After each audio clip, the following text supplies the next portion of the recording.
नमस्कार, आदाब। Crime petrol dial 100 में आप सबका स्वागत है। रिश्ते हमारी जिंदगी के ऐसे अनमोल बंधन हैं जिनमें हम अपनी खुशियों की वजह ढूंढते हैं। रिश्तों के नाम चाहे जो भी हों, लेकिन ये सारे रिश्ते हम सभी के लिए खास होते हैं और हमारे दिल के काफी करीब होते हैं। लेकिन अगर इन्हीं रिश्तों की बुनियाद झूठ, छल और लालच पर टिकी हुई हो तो क्या ऐसी बुनियाद पर टिकी इमारत ज्यादा दिन तक खड़ी रह सकती है? जब किसी रिश्ते में लालच या झूठ का षड्यंत्र सामने आता है तो वो शख्स हमेशा हमेशा के लिए हमारी नजरों से गिर जाता है। इसीलिए कहते भी हैं कि इंसान पहाड़ से गिरकर तो उठ सकता है, लेकिन नजरों से गिरने के बाद उठना आसान नहीं है।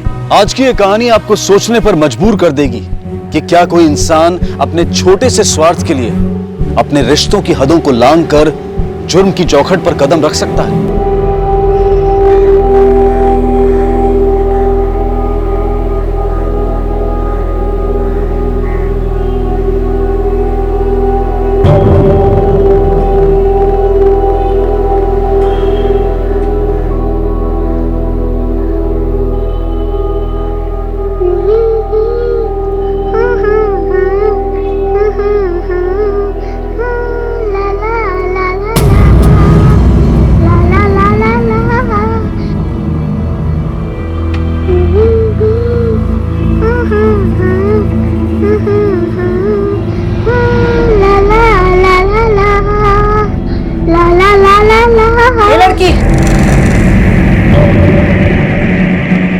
गाना गा रही थी ना? हाँ बोल, गाना गा रही थी ना? क्या हुआ माँ जी?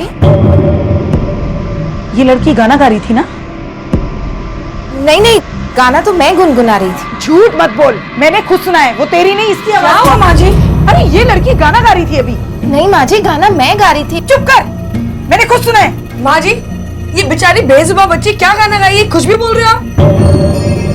अरे ऐसा क्या कह दिया मैंने? ये तेरी सहेली अपनी बेटी के साथ इस घर में रहती है, खाती है, पीती है, सोती है यहाँ पे, और मैं इससे एक सवाल भी नहीं पूछ सकती? माँ जी, आपने धर्मशाला तो खोल नहीं रखा है जो आप फ्री में किसी को भी यहाँ पर रखोगे। बकायदा किराया देती है यहाँ पे रहने का, समझ गए आप? चलो पूजा, चलो बेटा। अरे अरे लेकिन मैंने खुद अपने, मैं झूठ क्यों बोलूंगी? समझती क्या है अपने आपको? अंकिता, अंकिता, तू भी ना भाभी को हमेशा कुछ ना कुछ बोलती ही रहती है। गरिमा चाय दो ना। अपनी चाय खुद बनाओ, तुम्हारे घर की नौकरानी नहीं हूं मैं।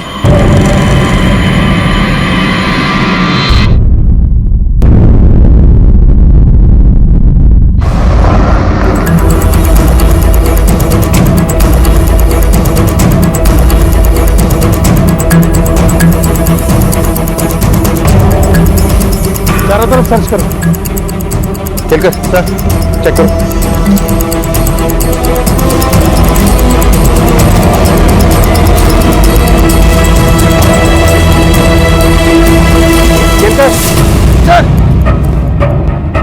सर, लाश के पास से तो कुछ नहीं मिला।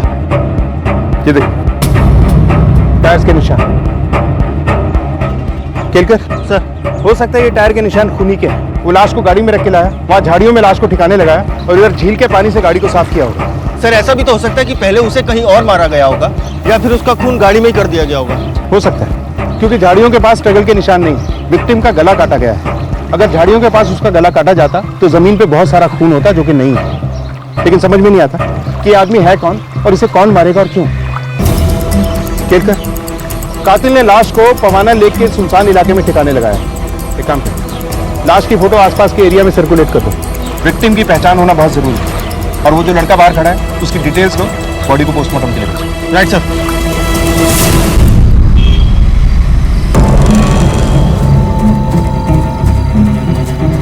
ये लड़की कहाँ जा रही है? कहाँ से आई? तो भाग यहाँ से।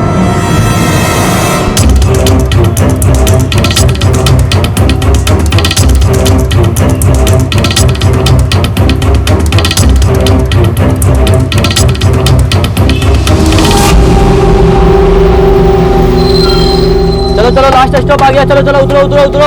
अरे भाई, लास्ट स्टॉप आ गया। चलो उतरो उतरो। चलो चलो, लास्ट स्टॉप आ गया। जल्दी चलो चलो चलो चलो, जल्दी चलो।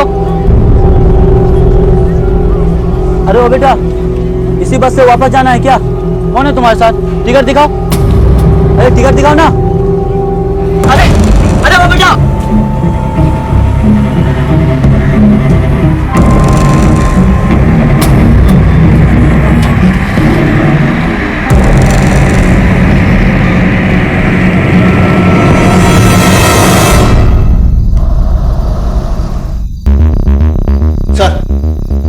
लोगों का कहना है कि इस आदमी को इन दोनों ने देखा था। तुम्हें पक्का यकीन है कि ये वही आदमी? हाँ साहब, ये वही आदमी है जो पिछली बार शनिवार हमारे बस में चढ़ा था। मैंने जैसे इसकी फोटो देखी झट से पहचान लिया था साहब इसको।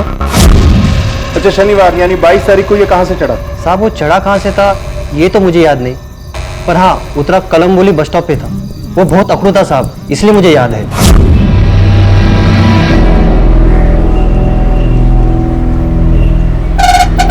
अबे ओ, सुनाई नहीं दे रहा है क्या? बहुत जल्दी है क्या तेरे को? बहुत घाई मची हुई है, साले खींच के इतना मारूंगा ना यहीं पे। अरे पर हॉर्न मैं बजा रहा हूँ जब। अबे तो हॉर्न बजा रहे तो कौन सा एहसान कर रहे हैं साले, नाक तोड़ दूंगा मैं तेरा। जल्दी कर। इसके साथ कोई और भी था? नहीं साहब, ये अकेला था। ठीक है, अगर जरूरत पड़ेगी तो दोबारा बुलाएंगे तुम। जाओ। केलकर सर, इस इन्वेस्टिगेशन की शुरुआत हमें वहीं से करनी होगी जहां इस आदमी का सफर खत्म हुआ था। फौरन कलमबोली चलो। Okay sir. महाराष्ट्र के पनवेल इलाके में रहने वाले शर्मा परिवार की कहानी आखिर क्या थी, और जिस शख्स की लाश पवाना लेक के पास झाड़ियों के बीच मिली थी वो कौन था? शुरुआत में ही हमने देखा कि पायल अपनी मां पूजा के साथ अंकिता के घर में रह रही थी जहां और भी लोग रहते थे। तो आखिर ऐसा उसकी जिंदगी में क्या हुआ था कि उसकी हालत इतनी बुरी हो गई थी कि वो आज दर दर भटक रही थी? और जिस शख्स की लाश झाड़ियों में मिली थी, क्या पायल से उसका कोई कनेक्शन था?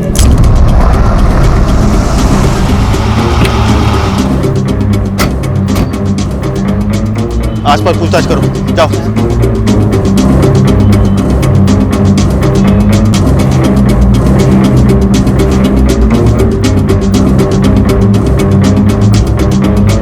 भाई साहब जरा सुनिए, इस आदमी को पहचानते हैं आप? हाँ सर, ये आदमी हमारी दुकान पर आया था। भाई साहब, ये गुरदास चौक कहाँ पड़ेगा? ये सामने वाला जो चौराहा है ना, वहाँ से बाएं मुड़ जाना, उसके बाद जो चौक आएगा वही गुरदास चौक है। Thank you sir. सर अभी अभी पता चला है कि यह आदमी एक जनरल स्टोर पर गुरदासपुर चौक का एड्रेस पूछ रहा था। गुरदासपुर चौक? चलो।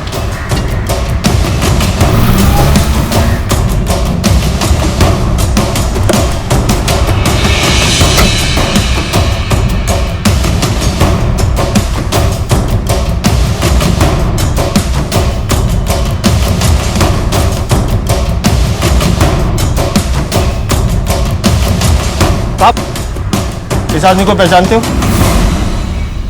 ये आदमी? हाँ साहब, इस आदमी को मैंने यहाँ पे 4-5 दिन पहले देखा था। इसके साथ कोई और भी था? हाँ साहब, ये मेरे पास आया, वो गुरदासपुर चौक के बारे में पूछा। जब मैंने उससे कहा कि यही गुरदासपुर चौक है, तो वो यही पास में खड़ा होकर किसी का इंतजार करने लगा। थोड़ी देर बाद उससे मिलने 2 औरतें आई। साहब मैं एक को जानता हूँ, वो शकुंतला देवी की बहू अंकिता है, लेकिन दूसरी औरत के बारे में मैं कुछ नहीं जानता। वो आदमी उन दोनों से कुछ बात कर रहा था। दूर से कुछ सुनाई तो दिया नहीं साहब, लेकिन वो 3 उंगलियों का इशारा कर रहा था। ये अंकिता रहती कहाँ है? सर वो आगे गुप्ता चाट वाला है, उसके बाजू वाला घर ही उसका है।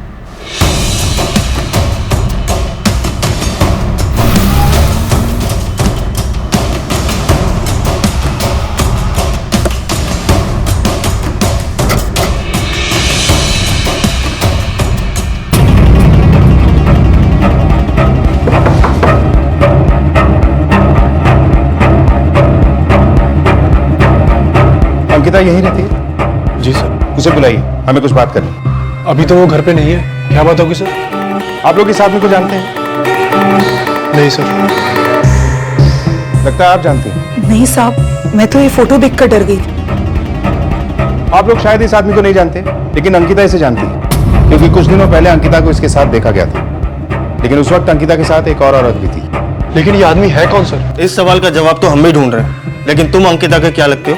मैं उसका देवर हूँ। ठीक है, अंकिता को कॉल करके जल्दी बुलाइए, हमें उससे कुछ पूछना है। साहब वो तो 3 दिन से घर नहीं लौटी। हम लोग थाने आने ही वाले थे, उससे पहले ही आप आ गए। क्या अंकिता 3 दिन से घर नहीं लौटी और आप लोगों की नींद अब टूट रही है? साहब जब से मेरा बेटा यानी अंकिता का पति इस दुनिया से गया है, उस दिन से लेकर आज तक उस औरत ने मुझसे सीधे मुंह बात तक नहीं की है। साहब हमें लगा वो अपने किसी दोस्त के यहाँ गई है। पहले भी ऐसा हुआ है साहब, जब वो अपने किसी दोस्त के यहाँ 2-4 दिन रहकर आई है। हमें लगा वो आ जाएगी, लेकिन वो नहीं आई और उसका फोन भी बंद आ रहा है। इसीलिए हम लोग आज थाने आने वाले थे। इस वक्त अंकिता किसके साथ हो सकती? हमें नहीं पता सर। हाँ लेकिन पूजा के साथ हो सकती है। पूजा और अंकिता भाभी बचपन के दोस्त हैं। और हाँ सर, पूजा अपनी बेटी पायल के साथ 2 महीने से यहाँ पे किराए पे रह रही थी।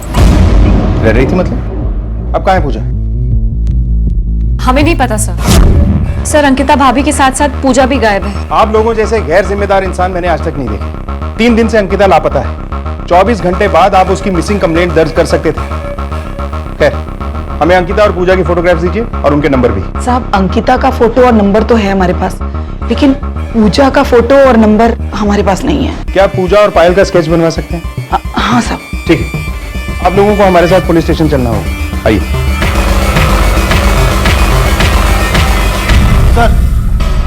सर ये रहा पूजा का स्केच। सर पूजा की बेटी पायल के स्केच पे काम चल रहा है। ठीक है, जैसे ही पायल का स्केच तैयार हो जाए, अंकिता की फोटो के साथ साथ इन दोनों के स्केच को आसपास के सभी पुलिस स्टेशन पे सर्कुलेट कर दो। अपने पूरे खबरी नेटवर्क को एक्टिवेट कर दो। हमें किसी भी हाल में अंकिता, पूजा और पायल को ढूंढना ही। इनके घर वालों ने इनकी मिसिंग कंप्लेंट दर्ज की है? हाँ सर।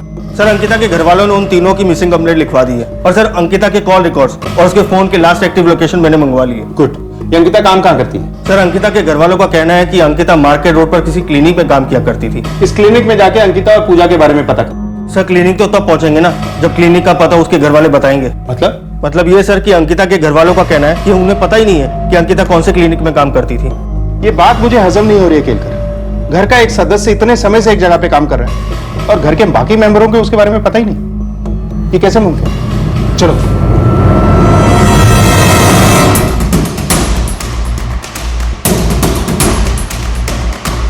पंकज, ये कैसे पॉसिबल है कि तुम लोगों को पता ही नहीं है कि अंकिता कौन से क्लिनिक में काम करती है? साहब हम उसके मामले में दखलंदाजी नहीं करते थे। वो अपनी मर्जी की मालिक थी और वैसे भी वो हमें सच नहीं बताती, उल्टा हमें ही 4 बात सुना देती। अंकिता के ऐसे रवैये की कोई खास वजह? सर उसे आज़ाद रहना पसंद था। उसकी पर्सनल लाइफ में कोई इंटरफेयर करे उसे अच्छा नहीं लगता था, या उससे कोई सवाल जवाब करे तो वो चिढ़ जाती थी सर। और सर हमें तो सिर्फ इतना ही पता है कि वो मार्केट रोड से किसी क्लिनिक में जाती थी।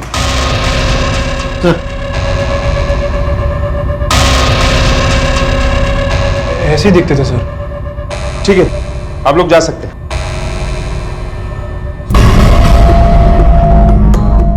सर मार्केट रोड के हर क्लिनिक में अंकिता का फोटो और पूजा का स्केच दिखा के पूछताछ करो।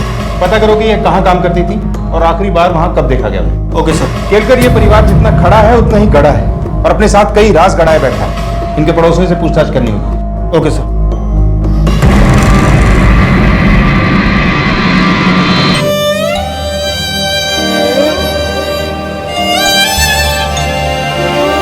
चलो जल्दी से मुंह खोलो। देख नहीं खाएगी ना तो काला बाबा आके डराएगा। चल चल चल मुंह खोल। कट्टी।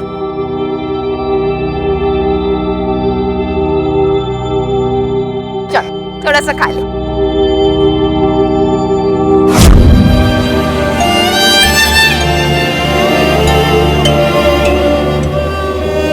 ये लड़की क्या चाहिए? बड़ा पाव चाहिए? पैसे? ये चल निकल ना, पैसे लेके आना तब लेके जाना बड़ा पाव। चल निकल यहाँ से।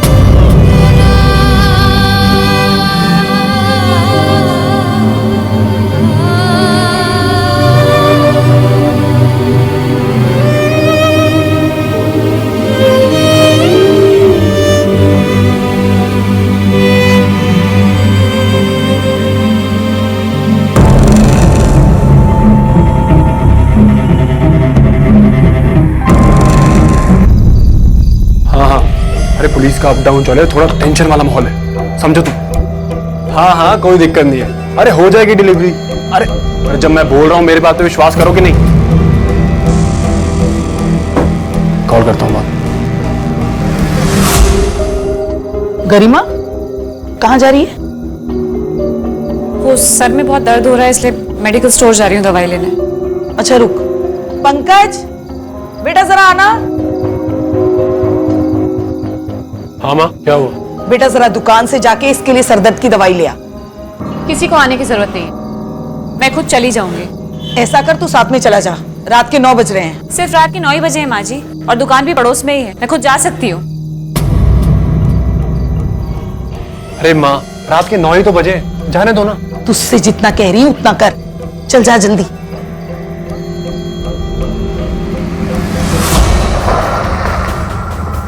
आप अंकिता के परिवार को कब से जानते हो? सर बहुत साल से जानते हैं, बहुत अच्छे लोग हैं, कभी कोई उनसे तकलीफ नहीं हुई हमें।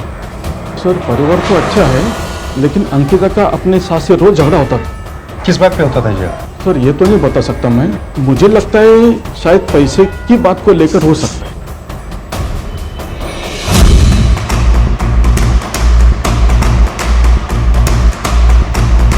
जब तक अंकिता का पति जिंदा था तब तक तो सब कुछ ठीक चल रहा था, पर उसके मरने के बाद उन लोगों की हालत बहुत ज्यादा खराब होने लगी। एक एक दिन उन लोगों को काटना बहुत मुश्किल हो गया था।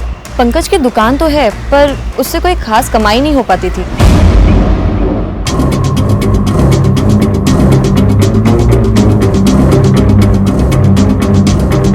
अंकिता कैसी लड़की थी?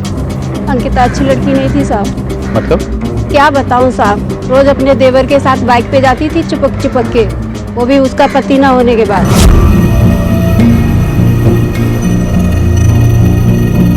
अब गंदी सोच वाले तो गंदा ही सोचेंगे ना साहब। वो बेचारा तो सिर्फ अंकिता को क्लिनिक तक छोड़ने जाता था। एक तरफ जहां पुलिस पूरे जी जान से अंकिता, पूजा और पायल की तलाश में जुटी थी ताकि उस अज्ञात शख्स के बारे में कुछ पता चल सके, वहीं दूसरी तरफ 8 साल की मासूम पायल जिंदगी से सिर्फ 2 वक्त की रोटी के लिए संघर्ष कर रही थी। आखिर पायल इस तरह से अकेले क्यों भटक रही थी? अगर वो रोज घर से अंकिता और पूजा के साथ निकलती थी तो इस वक्त अंकिता और पूजा कहां थे और पायल उनसे अलग कैसे हुई? पुलिस को चाय वाले से पता चला था कि किसी बात को लेकर अंकिता और पूजा की मृतक के साथ कहासुनी हुई थी। आखिर इस झगड़े की वजह क्या थी और क्या इस खून से पूजा और अंकिता का कोई लेना देना था? पुलिस को मृतक के बारे में अब तक कुछ पता नहीं चल पाया था और ना ही उन्हें पूजा के बारे में कुछ खास जानकारी हासिल हुई थी। पुलिस के लिए अंकिता के परिवार वालों पर भरोसा करना आसान नहीं था। जब तू हर रोज अंकिता को अपनी बाइक से क्लिनिक छोड़ने जाता था तो हमसे झूठ क्यों बोला कि तुझे क्लिनिक का एड्रेस नहीं पता? अब यही सच बताएगा या तुझे मार मार के किसी क्लिनिक में भर्ती कर दूं? सर मैं सच बोल रहा हूँ, मुझे कुछ नहीं पता। वो कहाँ काम करती थी मुझे कुछ नहीं पता सर इस बारे में। सर मैं तो सिर्फ उसको अपनी बाइक से छोड़ता था क्योंकि वहां से मेरी दुकान पास में है। और सर पूजा जब से घर में आई थी मैंने तो अंकिता को ले जाना बंद कर दिया था क्योंकि वो दोनों साथ में जाते थे। साहब पंकज झूठ नहीं बोल रहा, उसे झूठ बोलने की क्या जरूरत है? सच बात तो ये है साहब कि एक अंकिता ही थी जिसके भरोसे हमारा घर चल रहा था। अगर उसकी कमाई ना होती तो हमारा जीना ही मुश्किल हो जाता। बस इसीलिए साहब हम उससे ज्यादा पूछताछ नहीं करते थे। अंकिता, ये टाइम है तुम्हारे घर आने का? कहाँ थी इतनी देर? हाँ तो काम करने जाती हूँ, ऐसे करने थोड़ी ना जाती हूँ। बाहर जाकर काम करती हूँ तभी तो इस घर का चूल्हा जलता है। अब हटिए सामने से। हमें डर था कि कहीं वो घर का खर्चा देना बंद ना कर दे। देखिए, ये मामला एक मर्डर और 3 लोगों की गुमशुदगी का है और जिसका मर्डर हुआ है उसकी आइडेंटिटी हमें अभी तक पता नहीं चल पाई है। उसके साथ आखिरी बार पूजा और अंकिता को देखा गया था और अब ये दोनों भी गायब हैं। इसलिए हमारे लिए बहुत जरूरी है कि हम इस केस को जल्द से जल्द सॉल्व करें। अभी वक्त है तुम लोगों के पास। अगर कुछ छुपाया है या कुछ बताना भूल गए हो तो बता दो अभी। हाँ साहब, एक बात और है, वो पूजा की बेटी पायल साहब वो गूंगी नहीं थी, गूंगी होने का नाटक कर रही थी। मैंने खुद एक दिन उसे गाना गाते हुए सुना था। ये लड़की क्या? लेकिन एक 8 साल की बच्ची गूंगी होने का नाटक क्यों करेगी? पता नहीं साहब।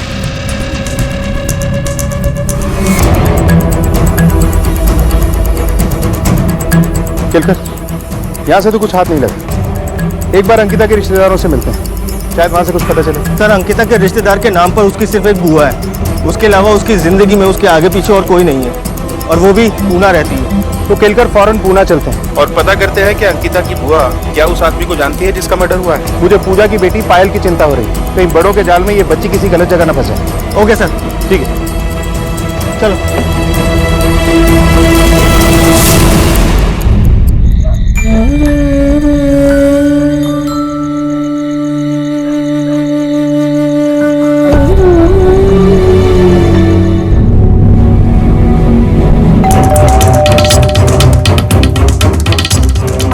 शारदा शर्मा? हाँ मैं ही हूँ।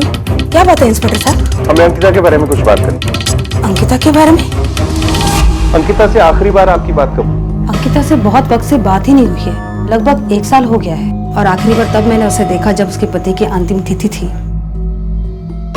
अच्छा, अंकिता का कोई और रिश्तेदार है? नहीं सर, बचपन में ही उसके माँ बाप गुजर गए थे और रिश्तेदारों में मेरे सिवा उसके आगे पीछे कोई नहीं है।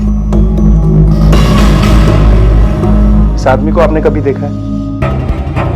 नहीं सर, नहीं देखा। इसे गौर से देखिए, हो सकता है ये अंकिता का कोई पुराना प्रेमी या दोस्त हो और आपने इसे देखा हो। मैंने कहा ना सर, इसे मैंने नहीं देखा और अंकिता ऐसी लड़की नहीं थी। उसके माता पिता के देहांत के बाद मैंने अपने हाथों से उसे पाला पोसा है, अच्छे संस्कार दिए हैं उसे। तो इसका मतलब अंकिता बचपन से ही आप ही के साथ रह रही थी? हाँ सर, वो यही रही है। इसे तो देखा ही होगा, ये अंकिता की बचपन की दोस्त है पूजा। नहीं सर, और पूजा नाम की तो अंकिता की कोई दोस्त थी ही नहीं। सर ये माजरा क्या है? अंकिता के साथ वाकई में कुछ गलत हुआ है या फिर वो कहीं चली गई है? खेलकर शारदा जी के हिसाब से अंकिता की पूजा नाम की ऐसी कोई दोस्त नहीं थी जो बचपन से उसके साथ है। और एक बात और, जिस आदमी का मर्डर हुआ है उसका अंकिता और पूजा के साथ क्या कनेक्शन? चाय वाले के हिसाब से भी अंकिता और पूजा की उससे लड़ाई हुई थी। सर क्या कोई झगड़ा इतना बढ़ सकता है कि किसी की हत्या भी कर दी जाए? हेलो, सब इंस्पेक्टर केलकर है? ओके सर, अंकिता के कॉल रिकॉर्ड से कुछ खास नहीं मिला, लेकिन एक सरप्राइजिंग बात सामने आई। उसके कॉल रिकॉर्ड में एक भी ऐसा नंबर नहीं था जो पूजा के नाम से रजिस्टर्ड हो। क्या? ऐसा कैसे मुमकिन है कि अंकिता ने पूजा को एक बार भी कॉल नहीं किया? अंकिता के फोन की लास्ट लोकेशन क्या थी? सर अंकिता के फोन की लास्ट लोकेशन 25 तारीख को शाम 6 बजे मार्केट रोड थी। मार्केट रोड यानी क्लिनिक से घर आते वक्त अंकिता गायब हुई। केलकर, कहीं अंकिता के गायब होने में इसके घर वालों को ही हाथ तो नहीं है? मोहल्ले वालों के हिसाब से भी घर में अंदरूनी झगड़े का एंगल सामने आया है। सर घर वालों के लिए वो सोने का अंडा देने वाली मुर्गी थी। जब घर वालों को पता था कि घर उसी की वजह से चल रहा है तो फिर वो उसे क्यों मारेंगे? पंकज अंकिता को क्लिनिक के पास छोड़ने जाता था और उसने हमसे ये भी कहा कि उसने कभी अंकिता का क्लिनिक नहीं देखा। ये बात मेरे को समझ में नहीं आ रही। केलकर, कहीं इस कहानी में भी सोने का अंडा देने वाली मुर्गी के साथ इन घर वालों ने कुछ कर तो नहीं दिया? सर पड़ोसी के मुताबिक अंकिता और पंकज के बीच में कुछ चल रहा था। कहीं पंकज की मदद से ही तो अंकिता फरार नहीं हुई। इस पंकज की कुंडली निकलवाओ फौरन। Okay sir. अरे मैंने बोला ना अभी नहीं हो पाएगा, कर दूंगा थोड़ी देर में। अरे अच्छा हाँ करता हूँ थोड़ी देर में, ठीक है। 1 मिनट होल्ड करो, किसी का कॉल आ रहा है। हेलो, बच्ची तेरे पास थी ना? तेरे घर में है ना वो? क्या? अरे मेरे पास कोई बच्ची नहीं है।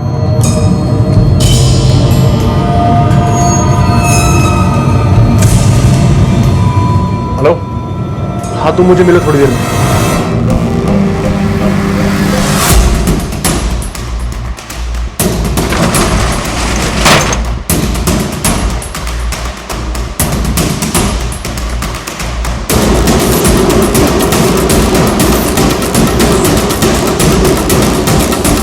मुझे अपडेट करते रहना।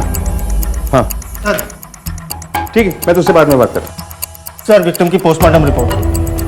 सर इस रिपोर्ट के हिसाब से विक्टिम की मौत 26 तारीख को हुई थी, लाश मिलने से तकरीबन 10 से 12 घंटे पहले। सर कातिल ने विक्टिम के पहले गले को काटा और उसके बाद उसकी छाती में 2 बार चाकू से वार किए। केलकर, इसे देखकर ऐसा लगता है कि किसी ने बहुत बेरहमी से इसे मारा है। ऐसा तो कोई तभी करता है जब दुश्मनी हो या फिर बहुत ज्यादा गुस्सा हो। सर पोस्टमार्टम रिपोर्ट में यह भी लिखा है कि विक्टिम शायद मुसलमान। सर मैंने पंकज के फोन रिकॉर्ड्स को चेक किया, लेकिन एक नंबर के अलावा और कुछ हाथ ही नहीं लगा। इस नंबर में कुछ खास है? हाँ सर ये नंबर किसी भास्कर आपटे के नाम से रजिस्टर्ड है। सर भास्कर और पंकज में काफी बातें हुआ करती थी, कई बार तो दोनों में आधी रात तक देर तक बातें हुआ करती थी। और हाँ सर, भास्कर के नंबर से अंकिता को भी कॉल किया था। Hello sir, Pankaj royal garden hotel में आया सर। ओके।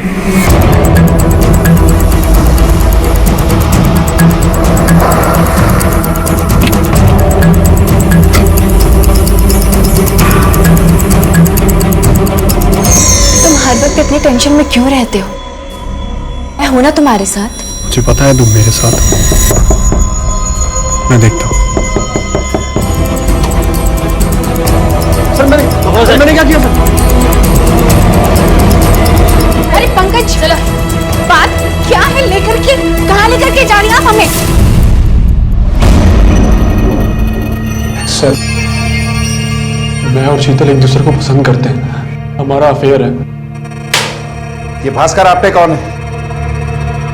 जी, भास्कर आपटे मेरे पति का नाम है, वो अब इस दुनिया में नहीं रहे। उनका नंबर अब मैं इस्तेमाल करती हूँ। तो देर रात तक फोन पर बातें तुम दोनों के बीच में हुआ करती थी? जी। अंकिता को कॉल क्यों करती थी? बोलो। सर अंकिता और पूजा मेरे पार्लर में काम किया करते थे। अंकिता ने मेरे पार्लर में 7 महीने पहले ही ज्वाइन किया था और अभी पिछले महीने ही उसने मुझे पूजा से मिलवाया था। मैडम। हाँ अंकिता। मैडम ये मेरी दोस्त पूजा है और इसे ना काम की बहुत जरूरत है। पूजा, इससे पहले तुमने कौन से पार्लर में काम किया है? मैडम इसने पहले किसी पार्लर में काम नहीं किया, लेकिन मैं इसको सिखा दूंगी ना, मैं सब कुछ बता दूंगी इसे, और ये ना बहुत मन लगा के काम करेगी। और मैडम चाहिए तो पगार कम दे देना, प्लीज इसे रख लो, बहुत जरूरत है इसको काम की। ठीक है, अब जब तुम इतना कह रही हो तो रख लेते इसे काम पर। मैंने उसे काम पर रख लिया सर। 25 तारीख को भी अंकिता काम पे आई थी क्या? हाँ सर, आई थी और रोज की तरह अपना काम खत्म करके घर के लिए निकल गई थी, लेकिन दूसरे दिन वो आई नहीं।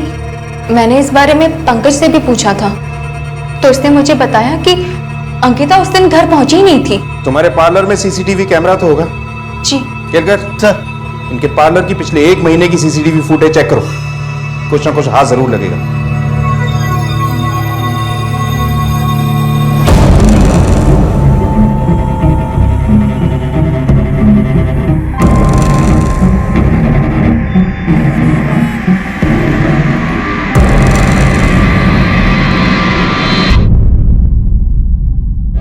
देख पंकज, तुझे ये करना ही पड़ेगा। एक गुस्से पे काबू रख और दिमाग से काम ले। पर माँ वो मानेगी नहीं। तुझे गरिमा से बात करनी ही पड़ेगी, उसके अलावा हमारे पास कोई चारा नहीं है।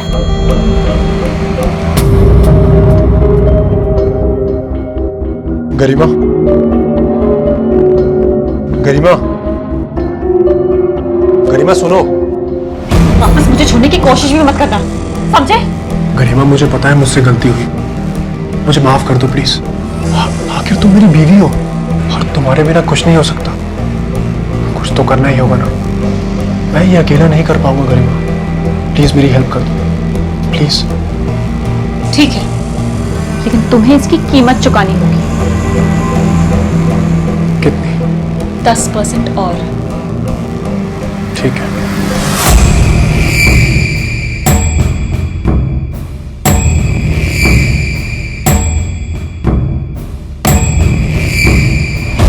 सर एक इंपॉर्टेंट खबर मिली है, अंकिता का फोन ऑन हुआ था, लोकेशन नवी मुंबई। फौरन वहां की लोकल पुलिस से कांटेक्ट करो और वहां जाके अंकिता को ढूंढो। Okay sir.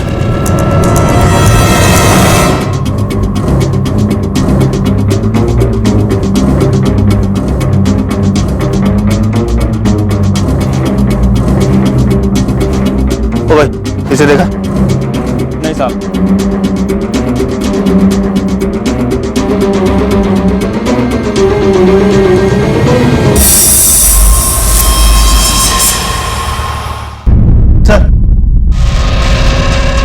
Sir Mahadev road पर तो अंकिता को किसी ने नहीं देखा, लेकिन पार्लर के सीसीटीवी फुटेज में कुछ हाथ लगा। ये देखिए सर।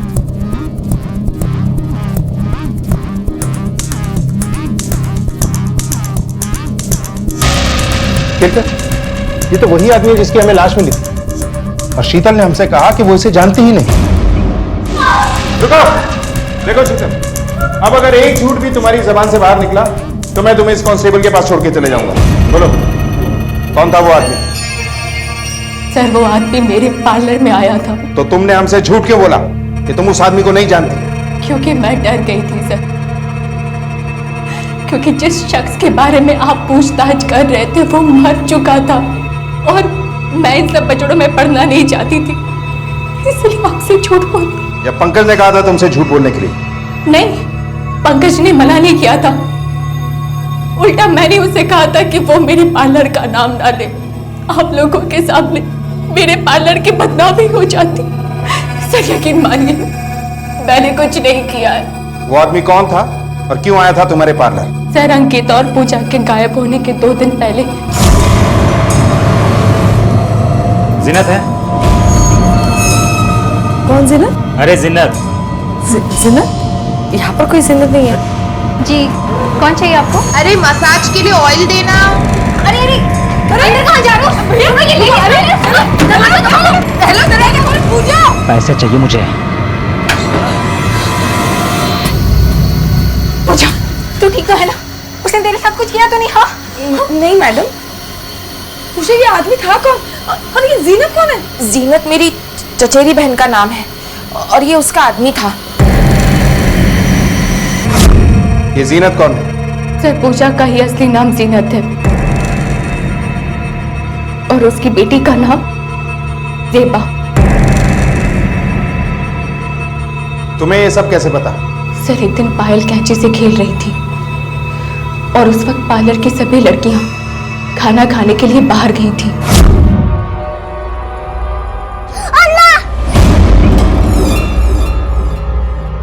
एक सेकंड। पूजा, तुम्हारी बेटी बोल सकती है? फिर तुमने सबसे झूठ क्यों बोला कि ये बोल नहीं सकती?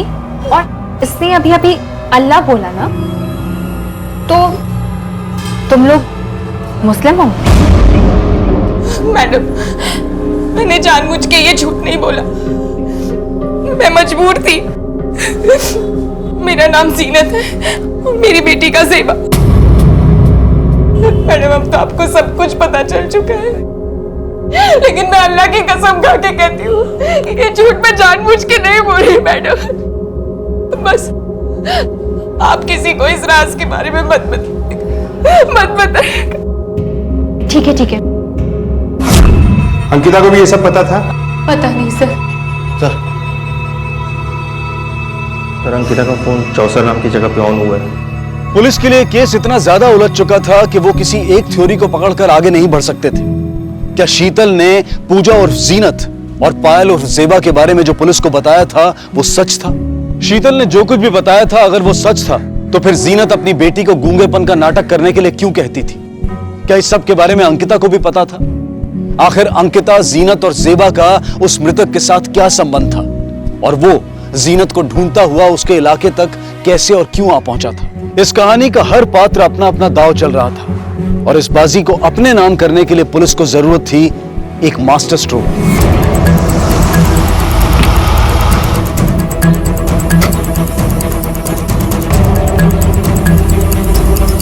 एक काम करो, आसपास पूछताछ करो, देखो कुछ पता चलता है।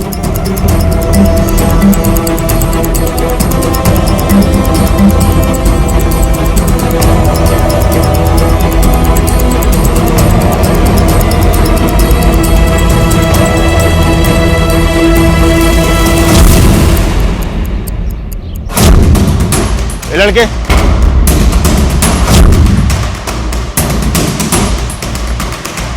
रुक।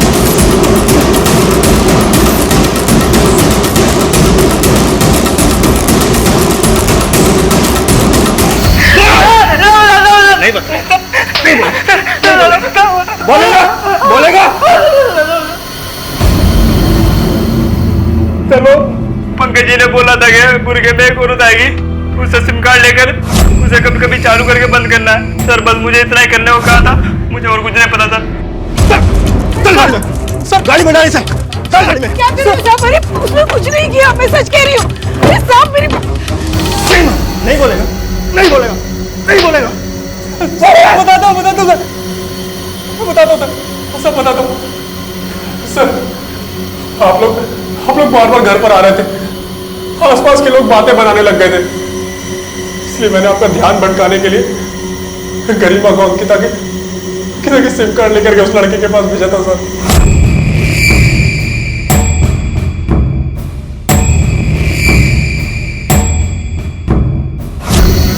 मैंने गरिमा को इसलिए भेजा था सर क्योंकि मुझे पता चल गया था कि लोगों की नजर मुझ पे है। अंकिता का सिम कार्ड तेरे पास कहां से आया? सर, अंकिता के गायब होने के अगले ही दिन शीतल को उसका फोन पार्लर में मिला और उसने वो फोन मुझे ला करके दिया, जिसका फायदा मैंने उठाया आप लोगों को इस केस से भटकाने के लिए। सर, शकुंतला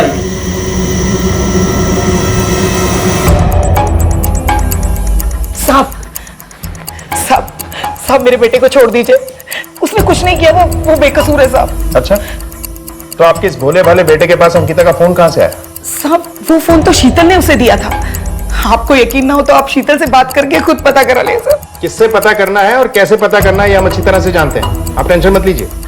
आप बताइए कि आप यहाँ आई क्यों हैं? साहब, मैं तो यहाँ सिर्फ ये बताने के लिए आई थी कि मेरा बेटा बिल्कुल बेकसूर है। मेरी बहू अंकिता बहुत ही अय्याश है साहब। मेरे बेटे के मरने के बाद वो कई मर्दों के साथ संबंध रखती थी। खुद पार्लर में काम करके हमसे कहती थी कि वो किसी डॉक्टर के पास काम करती है। पंकज को ये सब मालूम था, फिर भी उसने मुझे कुछ नहीं बताया। उसे नहीं पता था कि मुझे ये सब पहले से ही पता है। और क्या क्या जानती है?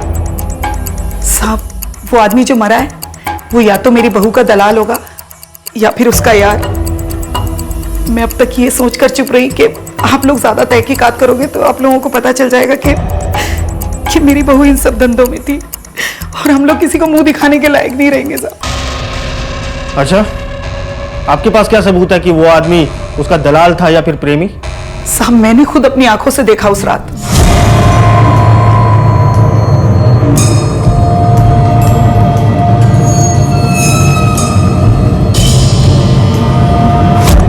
अब आप ही बताइए साहब, एक पराया मर्द किसी औरत को रात के 11 बजे अपनी बाइक पे बिठा कर लाता है और उसे इतने सारे रुपए देता है, तो इसका क्या मतलब हुआ? वो तो अच्छा हुआ साहब कि उस दिन मेरा व्रत था और व्रत खोलने के इंतजार में मैं खिड़की पर खड़ी थी। किस दिन की बात है ये? सब 21 तारीख की। हाँ, 21 तारीख को ही मेरा व्रत था। केलकर, ये शकुंतला देवी हमसे झूठ बोल रही है, क्योंकि 22 तारीख को वो आदमी कलम्बोली आया था और उसने चाय वाले से गुरदासपुर चौक जाने का रास्ता पूछा था। अगर वो वहां अंकिता और जीनत से मिलने गया था तो उसे अंकिता का एड्रेस पता होना चाहिए, क्योंकि 21 तारीख को मतलब एक रात पहले उसने अंकिता को वहां ड्रॉप किया था। इसका मतलब है कि ये शकुंतला देवी हमसे झूठ बोल रही। सर, पार्लर के सीसीटीवी फुटेज से भी ऐसा कुछ नहीं मिला जहां से पता चल सके कि वहां पर प्रोस्टिट्यूशन का धंधा होता है। केलकर, इस औरत पे नजर रखो, 2 कांस्टेबल लगा दो इसके पीछे। Okay sir. लेकिन सर, एक बात समझ नहीं आई, जीनत सबसे ये क्यों छुपा रही है कि वो एक मुस्लिम है? केलकर, जिस आदमी का मर्डर हुआ है शायद वो भी मुसलमान है। और शीतल ने भी हमसे बताया था कि वो पार्लर में अंकिता से नहीं, जीनत से मिलने आया था। हो सकता है वो जीनत का ही कोई रिश्तेदार हो। अगर ऐसा है तो अंकिता और उसके परिवार से इस आदमी का क्या लेना देना है, और वो जीनत को धमकी क्यों दे रहा है? और सोचने वाली बात यह है कि इस आदमी को किसने मारा होगा और क्यों।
मैंने तुझे मना किया था ना, यहाँ पे मत आना।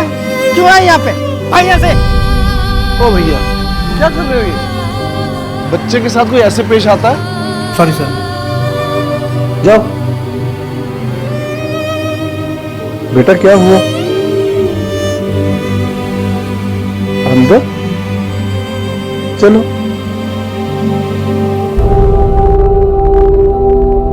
यही है ना आपका बैग? आपको भूख लगी है? कुछ खाओगे? आज अंकिता, अब कैसी तबीयत है तुम्हारी? मैं ठीक हूँ सर। देखो अंकिता, हम तुमसे ये जानना चाहते हैं कि तुम्हारे साथ क्या हुआ, किसने अगवा किया तुम्हें? मुझे नहीं पता सर, मैंने उनका चेहरा नहीं देखा। अंकिता, अब तुम्हें अपने ससुराल वालों से डरने की कोई जरूरत नहीं। तुम हमारी प्रोटेक्शन में हो, तुम्हारा कोई कुछ नहीं बिगाड़ सकता। देखो, हमें पता चल चुका है कि तुम्हारे ससुराल वालों ने ही तुम्हें किडनैप करवाया, क्योंकि तुम जहां मिली उस फैक्ट्री में हम तुम्हारी सास को फॉलो करते करते ही पहुंचे थे।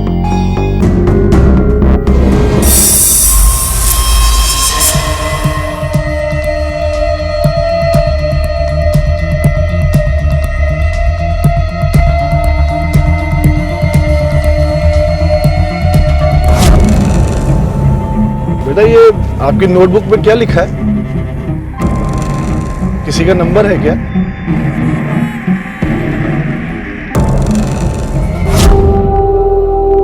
ये लो बेटा, कभी भी जरूरत हो तो मुझे इस नंबर पे कॉल करना, ठीक है? बेटा आपको इस नंबर पे बात करनी है क्या?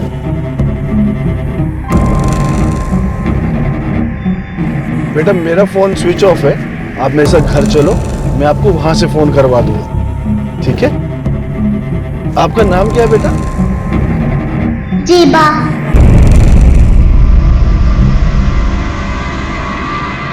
शीतल ने जो पुलिस को बताया था वो सच था।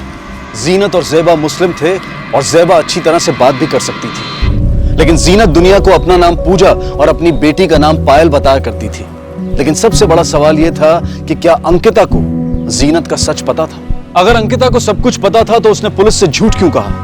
उसने पुलिस से जानबूझकर अपनी किडनैपिंग का राज क्यों छुपा रखा था? उसने पुलिस को क्यों नहीं बताया कि उसे शकुंतला और पंकज ने अगवा किया था? जिस शख्स को ज़ेबा मिली थी वो शख्स कौन था? क्या वो सच में ज़ेबा की मदद करना चाहता था या फिर उसकी मंशा कुछ और ही थी? आओ बेटा।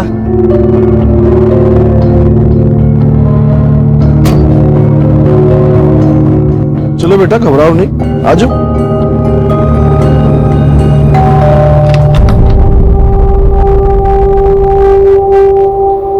क्या नाम है आपका? ज़ेबा।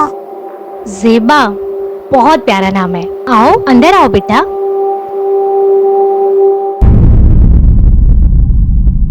अंकिता, अब तुम्हें अपने ससुराल वालों से डरने की कोई जरूरत नहीं। तुम हमारी प्रोटेक्शन में, तुम्हारा कोई कुछ नहीं बिगाड़ सकता। देखो, हमें पता चल चुका है कि तुम्हारे ससुराल वालों ने ही तुम्हें किडनैप करवाया, क्योंकि तुम जहां हमें मिली उस बिल्डिंग में भी हम तुम्हारी सास को फॉलो करते करते ही पहुंचे थे।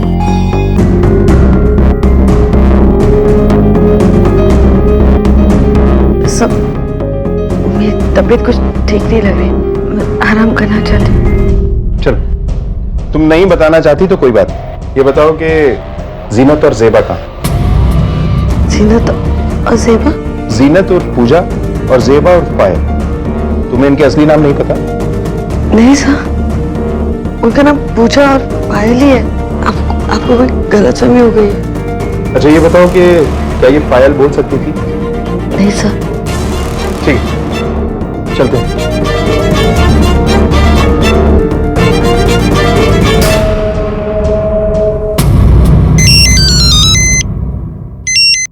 हेलो पंकज, मैं इंस्पेक्टर शिंदे बोल रहा हूँ। हाँ सर बोलिए। तुम्हारी भाभी अंकिता हमें मिल गई। उसने अपनी किडनैपिंग के बारे में कुछ बताया? उसने कहा कि उसने किडनैपर्स के चेहरे नहीं देखे। तुम लोग चाहो तो उसे हॉस्पिटल से घर ले जा सकते हो। हाँ ठीक है सर, हम बस निकल ही रहे।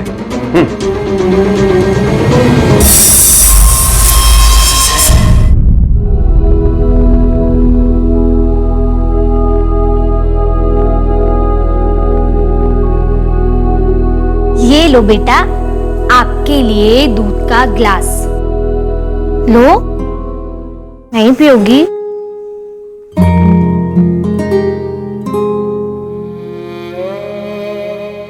ये क्या है? मुझे नहीं दिखाओगी? देखो मैं भी। दिखाओ दिखाओ दिखाओ दिखाओ दिखाओ। ओ, आपकी मम्मा का नंबर है? अच्छा, तो आपको मम्मा से बात करनी है? ठीक है, मैं आपकी मम्मा से बात कराऊंगी, लेकिन पहले आपको ये दूध खत्म करना होगा, ठीक है? उसके बाद मैं आपकी मम्मी को फोन लगाऊंगी और हम ढेर सारी बातें करेंगे, ठीक है? पर दूध पी लो। Good girl. ये लो।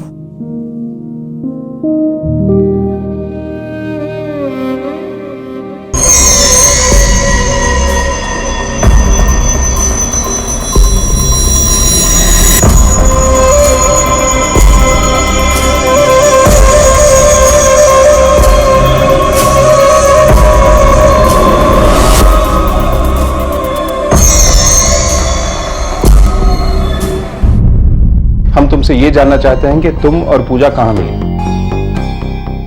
सर, मुझे पैसे की जरूरत थी सर, तो मैं एक पार्लर में काम करने लगी और थोड़ी ज्यादा इनकम के लिए मैं न्यूज़पेपर में ऐड देती थी कि हमारे पार्लर में लड़कियों को ट्रेनिंग और जॉब मिलेगी। मैंने सोचा कि उनके जॉब के बदले में मुझे कमीशन मिल जाएगा और वही ऐड देकर पूजा ने मुझे कॉल किया था। सब पूजा भी मेरी तरह विधवा थी, इसलिए हमारी बहुत अच्छी दोस्ती हो गई थी।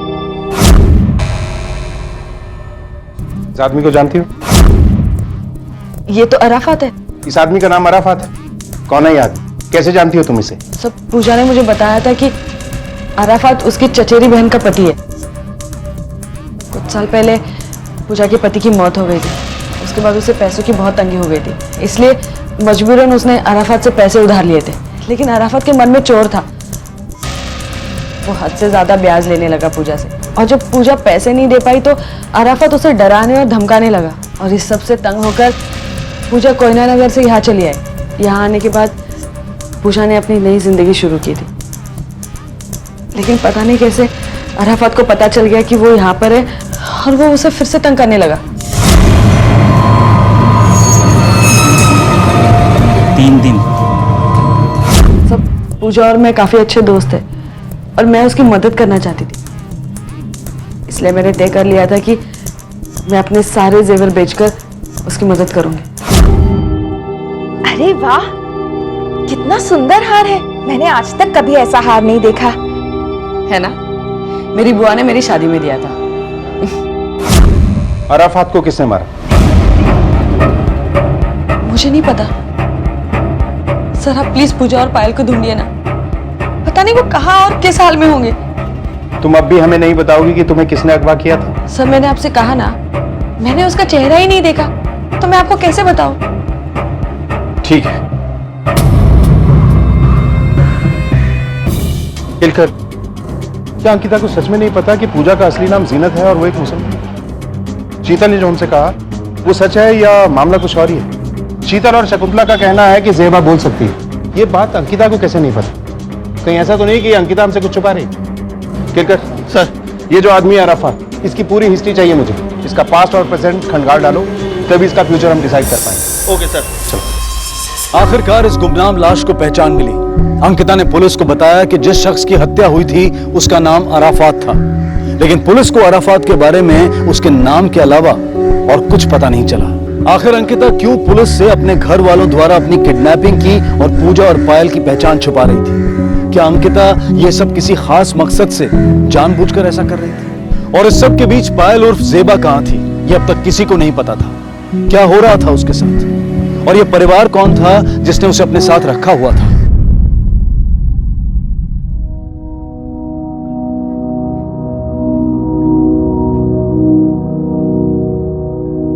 Good morning. आपकी नींद पूरी हुई या नहीं? क्या हुआ, कुछ चाहिए आपको? हाँ, मुझे मेरी नोटबुक चाहिए। मुझे मेरी अम्मी से बात करना है। अच्छा, आपकी अम्मी से तो मैं वैसे ही बात कर चुकी हूँ। आपको पता है वो आपको शाम को लेने आ रही हैं। क्या हुआ, आप खुश नहीं हो? आपकी अम्मी आपको लेने आ रही हैं। ज़ेबा, क्या सोच रहे हो आप? क्यों उदास हो? आ जाओ, मेरे पास आ जाओ। जाओ बेटा, अंकल के पास जाओ। उठो उठो उठो, जल्दी जल्दी जल्दी जल्दी जल्दी।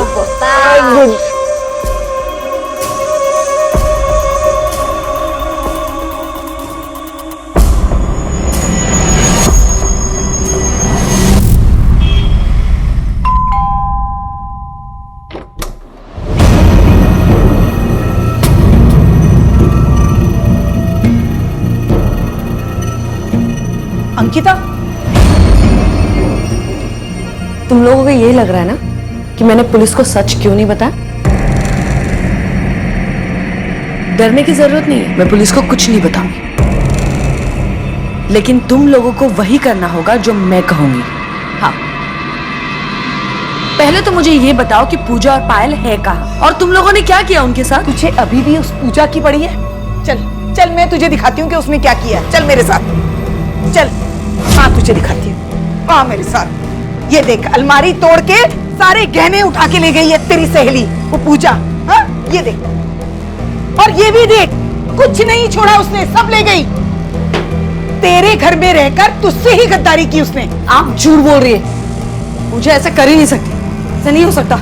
यही सच है, उसने तो अपना नाम भी झूठा बताया तुझसे। उसका नाम पूजा नहीं जीनत है, मुस्लिम है वो। तूने एक मुस्लिम को घर में रहने दिया? नहीं, ऐसा नहीं हो सकता।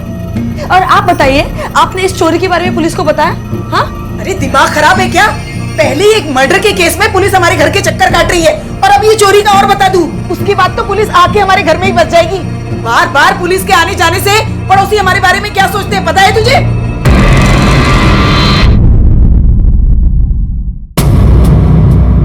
सर, अराफात खान एक हिस्ट्री सीटर है सर। उस पर लूटपाट, चोरी, किडनैपिंग और हाफ मर्डर के कई केसेस दर्ज हैं। सर, आपने मुल्सी रिसोर्ट वाले केस के बारे में तो अखबार में पढ़ा ही होगा। इस चोरी में उसने अपने 2 दोस्तों के साथ करीब 30 लाख रुपए की चोरी की थी। जीनत? सर, ये औरत अराफात की बीवी जीनत है। उसकी एक बेटी भी है जिसका नाम जेबा है। अच्छा, अराफात के जो चोरी में 2 साथी थे, उनके नाम क्या है? सर, एक का नाम परीक्षित था जो अब मर चुका है, और दूसरे के बारे में हमें कुछ पता नहीं चला।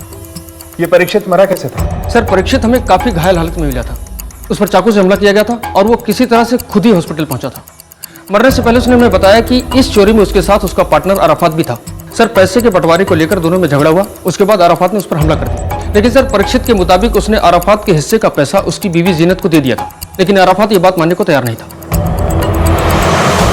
सर, एक बात तो क्लियर है, पूजा का असली नाम जीनत, और वो अराफात की भाभी नहीं बल्कि बीवी है। और अराफात से बचने के लिए ही उसने अपना नाम पूजा रखा था, ताकि अराफात उसे ढूंढ ना पाए। क्या यह मुमकिन है कि परीक्षित ने अराफात के हिस्से का 10 लाख रुपए जीनत को दिया और जीनत ये रुपए हजम करके जेबा को अपने साथ लेकर यहाँ भाग गई, और वो चाय वाले ने अंकिता और जीनत के साथ उस दिन अराफात को देखा तो अराफात जीनत से अपने पैसे वापस देने की बात कर रहा है। लेकिन आखिर कोयना से यहाँ आकर जीनत ने 10 लाख रुपए का क्या किया होगा? सर, जीनत अंकिता के घर रह रही, हो सकता है कि उसने अंकिता के घर में ही पैसे छुपाए हो सकता है। केलकर, इस अंकिता के घर का सर्च वारंट निकलवाओ। Okay sir.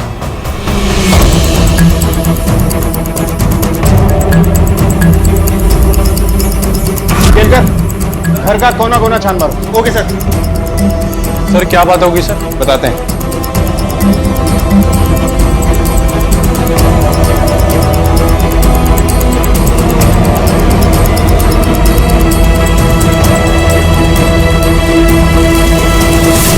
आखिरकार पुलिस को जीनत और अराफात के बारे में सब कुछ पता चल चुका था। अगर वाकई में जीनत अराफात के पैसों के साथ कोयना नगर से भागी थी तो उसने वो पैसे अपने पास ही रखे होंगे। कहीं ऐसा तो नहीं था कि उन 10 लाख रुपयों के बारे में सिर्फ अंकिता को ही पता था और इस सब के पीछे उसी का दिमाग था? या फिर जीनत खुद ही अराफात की हत्या कर वो 10 लाख रुपए और जेवर लेकर चंपत हो गई थी? पुलिस ने पंकज के घर की तलाशी ली, जहां से उनके हाथ कुछ नहीं लगा। सर, अंकिता के घर तो कुछ नहीं मिला। कहीं ऐसा तो नहीं कि हमारी ट्रेन गलत ट्रैक पर जा रही हो? केलकर, ऐसा भी तो हो सकता है कि हमारा ट्रैक सही है लेकिन हमने स्टेशन गलत चुन लिया। हो सकता है इन लोगों को जीनत के पैसों के बारे में पता चले। 10 लाख का अमाउंट बहुत बड़ा होता है। इतने पैसों के लिए तो कोई भी जीनत और उसकी बच्ची का रास्ता साफ कर सकता है। केलकर सर, तो जीनत की नाव लालच के भंवर में तो नहीं फंस गई? चलो।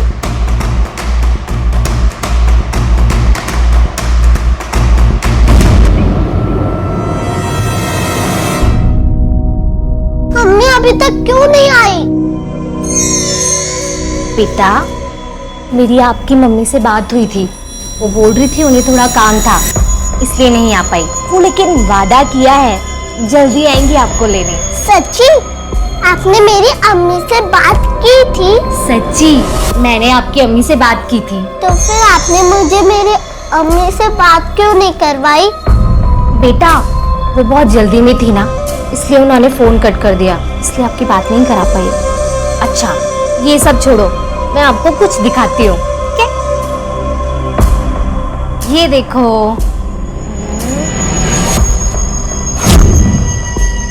मेरी अम्मी मुझे लिपस्टिक लगाने नहीं देती थी।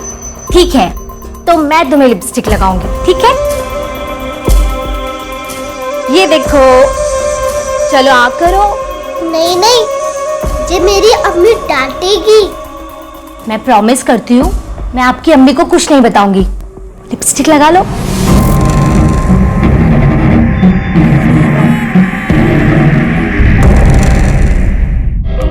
अब आगे क्या करना है? अंकिता तो कुछ सुनने को तैयार ही नहीं हो रही है। उसने तो बस पूजा और पायल की रट लगाई हुई है। हम उसका कुछ नहीं कर सकते, और हमने कुछ करना चाहा तो हम ही फंस जाएंगे। इससे अच्छा उसे जो करना है वो करने देते हैं। थोड़े टाइम बाद खुद ब खुद शांत हो जाएगी। उससे ज्यादा तो मुझे गरिमा की चिंता है। दिन पर दिन उसकी मांगे बढ़ती जा रही हैं। उसकी चिंता मत कर। उसके साथ क्या करना है मैंने अच्छी तरह सोच लिया है। हेलो कंट्रोल रूम, खंडारा घाट के पास एक औरत की बॉडी मिली है।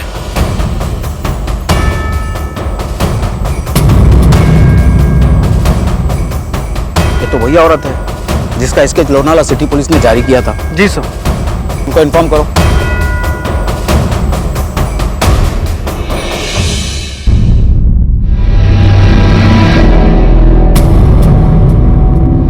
इसके साथ एक बच्ची भी थी, वो मिली?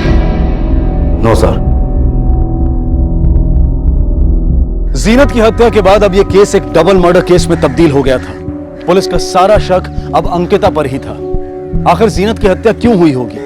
क्या अंकिता ने ही उन 10 लाख रुपयों के लिए जीनत की हत्या कर दी थी क्योंकि उसे हमेशा पैसों की जरूरत रहती थी? क्या इस हत्या में अंकिता के परिवार वाले भी शामिल थे? अब तक पुलिस को जेबा के बारे में कोई क्लू नहीं मिल पाया था। क्या जेबा सुरक्षित थी? सर मुझे इसके बारे में कुछ नहीं पता। अराफत एक चोर था, ये बात मुझे पूजा ने कभी बताई नहीं। और सर अगर पूजा अराफत से पैसे लेकर यहाँ पर आ भी गई थी तो वो पैसे है कहाँ?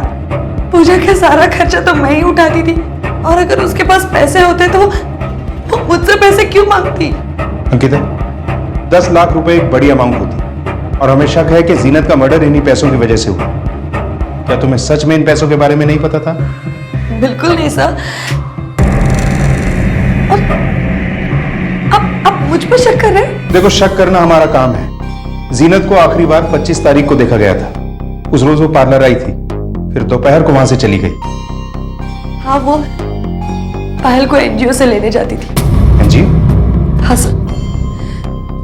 वो एक्चुअली मेरी सास बहुत बुरी औरत है। उसके साथ एक 8 साल की लड़की को अकेले छोड़ना सही नहीं था।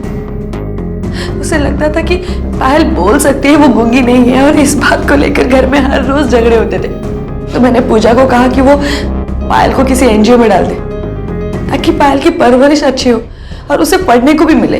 जेबा कौन से एनजीओ में जाती थी?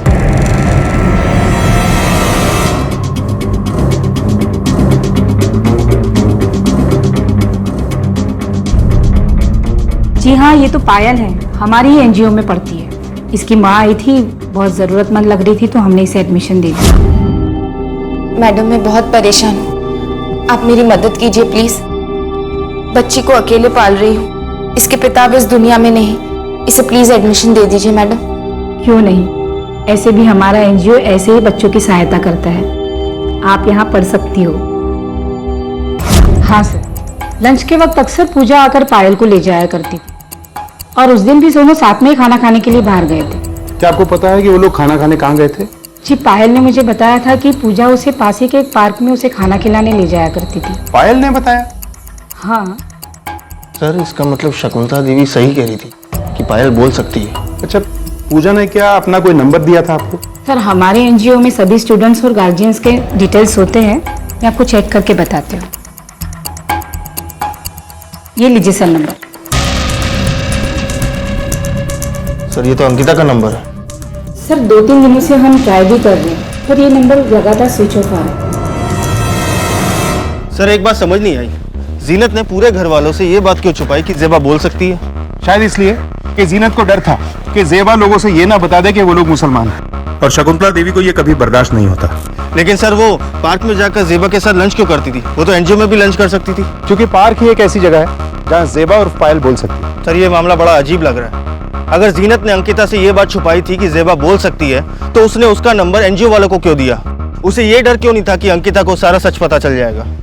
शायद इसलिए कि जीनत को लगता होगा कि एनजीओ वाले किसी इमरजेंसी में ही अंकिता को कॉल करें। खैर, चलो पार्क चलते हैं। Okay sir. 25 तारीख को तुम यहीं थे? जी साहब, 25 तारीख को मैं इधर ही था। इस बच्ची को देखा था यहाँ? जी साहब, इस बच्ची को मैंने देखा था, इसके साथ एक औरत भी थी। क्या यही वो औरत थी? जी साहब, अक्सर ये दोनों इस पार्क में आया करते हैं। और क्या देखा तुमने? सर मैंने देखा एक वैन आई, उसमें से आदमी उतरा और बच्ची को उठा लिया। मैं शोर मचाने ही वाला था कि वो औरत अपनी मर्जी से गाड़ी में बैठ गई। अच्छा, उस गाड़ी का नंबर तुमने देखा था जिसमें इन लोगों को लेके गए? नंबर तो याद नहीं है साहब। सफेद रंग की गाड़ी थी, टूरिस्ट टैक्सी जैसी। गाड़ी के पीछे में शेर का निशान था। अच्छा, गाड़ी में कुल कितने लोग थे? पक्का तो बता नहीं सकता साहब, गाड़ी मुझसे दूर खड़ी थी, 2 लोग लग रहे थे साहब। ठीक है, तुम जा सकते। जी सर। ठीक है सर, आसपास जितने भी ट्रैफिक सिग्नल्स हैं सबके सीसीटीवी कैमरास चेक करो। किसी ना किसी सीसीटीवी में ये गाड़ी जरूर कैद हुई होगी। इस गाड़ी की पूरी डिटेल्स निकलवाओ। हेलो, ओके सर, जीनत की पोस्टमार्टम रिपोर्ट आ चुकी है। रिपोर्ट के हिसाब से उसकी मौत 25 तारीख को दोपहर 2 से 3 बजे के आसपास हुई थी। पहले उसका गला घोट के उसकी हत्या की गई, उसके बाद उसकी लाश को फेंक दिया गया। 25 तारीख, और अराफात का मर्डर हुआ था 26 तारीख को। खेलकर कहीं अराफात ने तो जीनत को नहीं मारा? तो सर इस अराफात को किसने मारा होगा? यही तो पता लगाना है। चलो।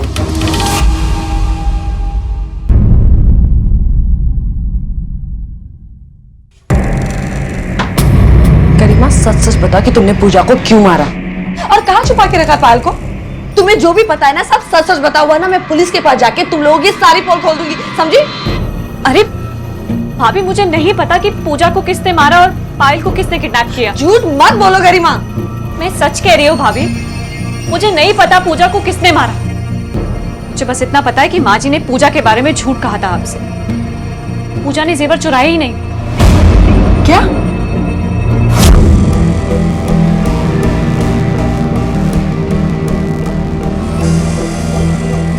पंकज और माँ जी दोनों एक नंबर के लालची हैं। अंकिता भाभी, हमें पुलिस में उन दोनों के खिलाफ कंप्लेन कर देनी चाहिए। बस, मुझे पता है कि तुम ये सब क्यों कह रही हो। तुम्हें दोनों हाथों में लड्डू चाहिए है ना? लेकिन एक बात याद रखना, मुझे अच्छी तरह से पता है कि इस घर में कौन कैसा है और क्या है, समझी?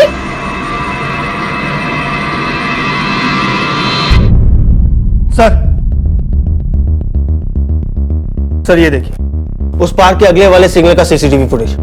सर इस वैन के पीछे एक शेर का फोटो लगा है। ये शेर का फोटो बिल्कुल वैसा ही है जैसा हमें वॉचमैन ने बताया था।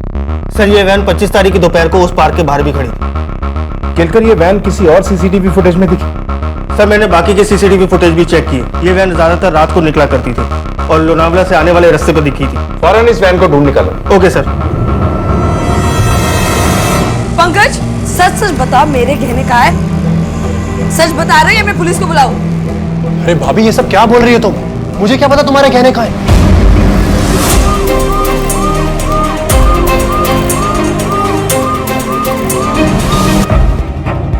ये गाड़ी आपकी कंपनी की है? हाँ सर, ये गाड़ी हमारी है। 25 तारीख को ये गाड़ी कहाँ थी? 25 तारीख को ये गाड़ी होटल ब्लू बर्ड के पास थी। जो हमारे क्लाइंट हैं, उनका एक स्टाफ मेंबर है अशोक, जो सुबह में गाड़ी लेकर जाता है और दिन भर गाड़ी अपने पास रखता है। शाम को ये गाड़ी मेरा ड्राइवर वापस लाता है सर। क्या 25 तारीख को ये गाड़ी वापस आई थी? नहीं सर, 25 तारीख को गाड़ी हमारे पास नहीं पहुंची, बल्कि होटल ब्लू बर्ड में ठहरी थी। 26 को हमारे पास आई। इस आदमी को पहचानते? नहीं सर, इस आदमी को मैंने पहले कभी नहीं देखा। अच्छा, ये ब्लू बर्ड होटल कहाँ है? बस सर यहाँ से 2 किलोमीटर की दूरी पर है। ठीक, थैंक यू। हेलो शीतल, मैं गरिमा बोल रही हूँ। हाँ बोलो गरिमा। देखो शीतल, मैं तुमसे कोई झगड़ा वगड़ा करने के लिए फोन नहीं किया है। मुझे पता है तुम्हारे और पंकज के बीच में क्या चल रहा है। मैं बस तुमसे इतना ही कहना चाहती हूँ, जिस तरह से उसने मुझे धोखा दिया है, एक दिन किसी और लड़की के लिए तुम्हें भी धोखा देगा। वो कोई शादी वादी नहीं करेगा तुम्हारे साथ। और हाँ, मैंने तुझे इसलिए फोन किया क्योंकि मुझे वो जेवर चाहिए। जेवर? कौन से जेवर? हाँ, जो पंकज ने चुरा के तुम्हें दिए थे। सुनो, मेरे पास तुम्हारे कोई जेवर वेवर नहीं है, समझी ना? तो तू ऐसे नहीं बताएगी? ठीक है, फिर मुझे पुलिस को बताना पड़ेगा। पुलिस ही निकालेगी तुमसे गहने। अरे नहीं नहीं, पुलिस को बुलाने की क्या जरूरत है? मैं बताती हूँ ना कहाँ पर है तुम्हारे गहने। इस पूरे परिवार का इस डबल मर्डर केस से क्या संबंध था? क्या इस सब के पीछे की मास्टरमाइंड अंकिता ही थी, जो जानबूझकर पूरे मामले पर मिट्टी डालना चाहती थी? आखिर वो 10 लाख रुपए कहां थे? क्या ये सारी साजिश पंकज, उसकी मां और गरिमा की हो सकती थी? और शायद इस साजिश की भनक अंकिता को बाद में लगी और वो पैसों के लालच में उनसे जा मिली। आखिर गरिमा की आंखों में बगावत की चिंगारी क्यों दिखाई दे रही थी? इस परिवार का राज अब भी पुलिस के सामने खुलना बाकी था।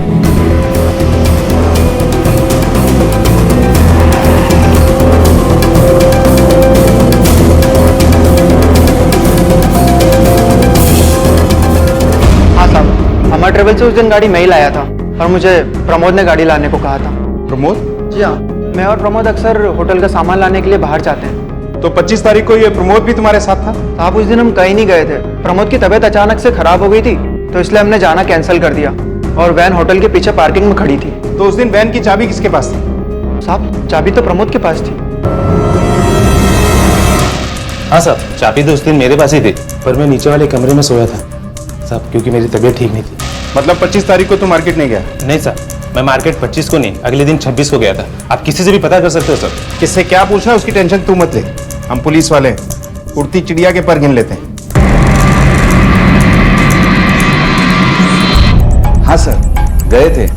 क्यों, क्या बात है? ये किडनैपिंग और मर्डर का मामला है। सर, यहाँ पर काम करने वाला हर एक स्टाफ मेरे परिवार जैसा है। मुझे उन पर पूरा विश्वास है, वो कभी ऐसा काम नहीं कर सकते। मिस्टर वल्लभ, विश्वासघात भी वही करते हैं जिन पे पूरा विश्वास होता है। खैर, अगर आपके सो कॉल्ड परिवार में कोई विभीषण है तो हम उसे ढूंढ निकालेंगे। चलते हैं। भाभी, ये आपकी ज्वेलरी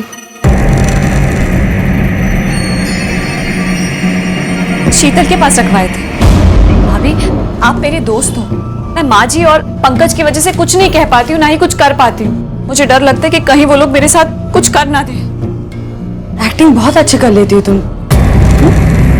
अगर किसी और के सामने करती ना तो शायद वो यकीन कर लेती, लेकिन मैं नहीं। एक बात अच्छे से याद रखना, तुम चाहे कितनी भी कोशिश कर लो, मैं तुम पर भरोसा कभी नहीं करूंगी, समझी?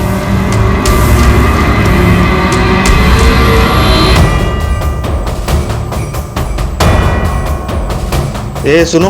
हाँ साहब। ये ब्लूबर्ड होटल में सामान तुम्हारे यहाँ से जाता है? हाँ साहब। कौन लेने आता है? साहब, अशोक और प्रमोद आते थे। 26 तारीख को भी वो लोग आए थे? हाँ साहब। तो रसीद तो दी होगी? दी है साहब। उस रसीद की एक कॉपी चाहिए हमें। Okay sir. हाँ बाबा, बोला ना मिलेंगे आज। पंकज, गरिमा कहाँ है? मुझे नहीं पता, अभी तो अपने कमरे में थी। अरे मैं सब जगह देख चुकी, वो कहीं नहीं है। सर, मैंने मार्केट के सभी वेंडर से बात की, उन सबका यही कहना है कि अशोक और प्रमोद 26 तारीख को सामान लेने वहाँ आए थे। उनके पास जो रसीद है वो भी ओरिजिनल है। सर, इसका मतलब तो साफ है कि प्रमोद और अशोक 25 को नहीं 26 को वैन लेके गए थे। लेकिन केलकर, इसका ये मतलब तो नहीं कि 25 तारीख को ये वैन होटल से बाहर निकली ही नहीं। सीसीटीवी चेक किया? सर, ये वैन होटल के पीछे सर्वेंट क्वार्टर के पास खड़ी होती है और वहाँ पे कैमरे नहीं लगे हुए।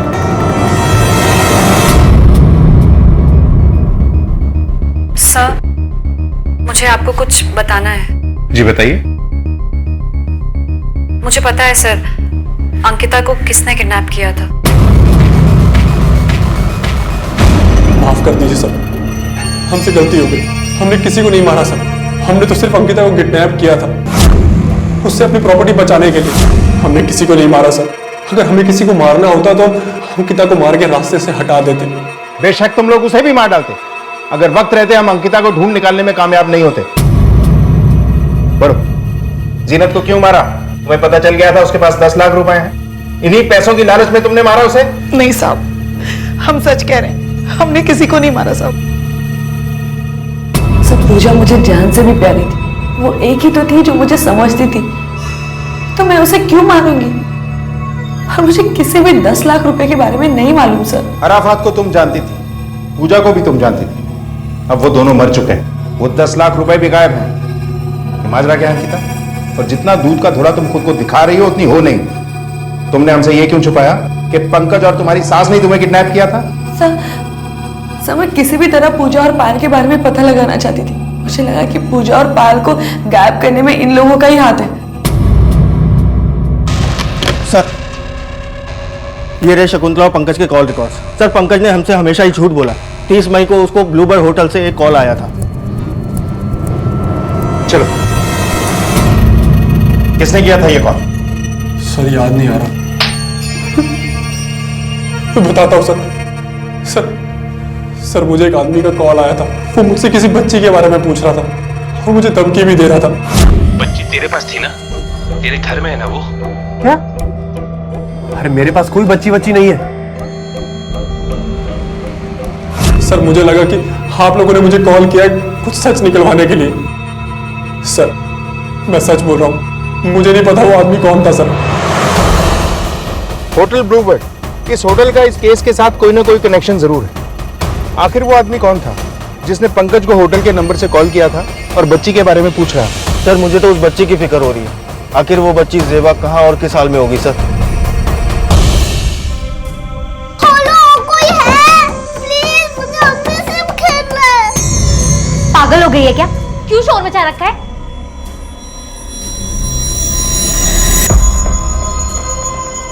सॉरी बेटा, इस टाइम तो आपको सो जाना चाहिए ना। और कल तो आपके लिए कितना बड़ा दिन है, आपकी अम्मी आ रही है ना आपको लेने। आंटी बिल्कुल ठीक कह रही है बेटा। और ये देखो हम आपके लिए क्या लाए हैं, सुंदर सी फ्रॉक।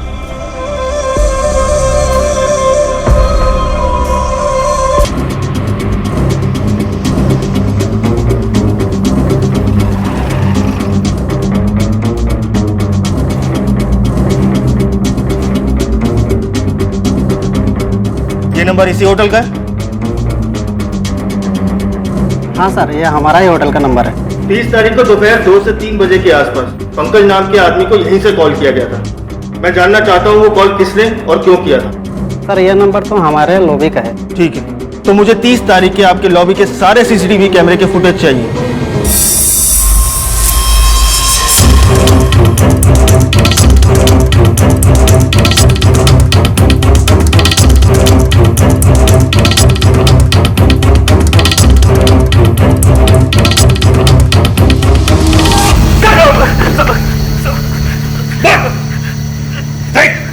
हमें पता चल चुका है कि होटल से कॉल तू ही करता था।